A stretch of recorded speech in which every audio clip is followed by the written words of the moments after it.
Hey, we're here with this gorgeous Buescher Aristocrat Curved Soprano Sax.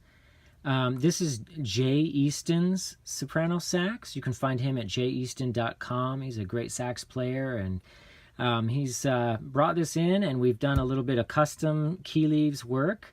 Made a tiny little prop here on his G sharp, just to keep that G sharp from sticking. You can see it's one of our vent vine leaves, our patent pending technology to safely hold the key open without ever touching the leather. It has a little ridge that just centers naturally on the tone hole.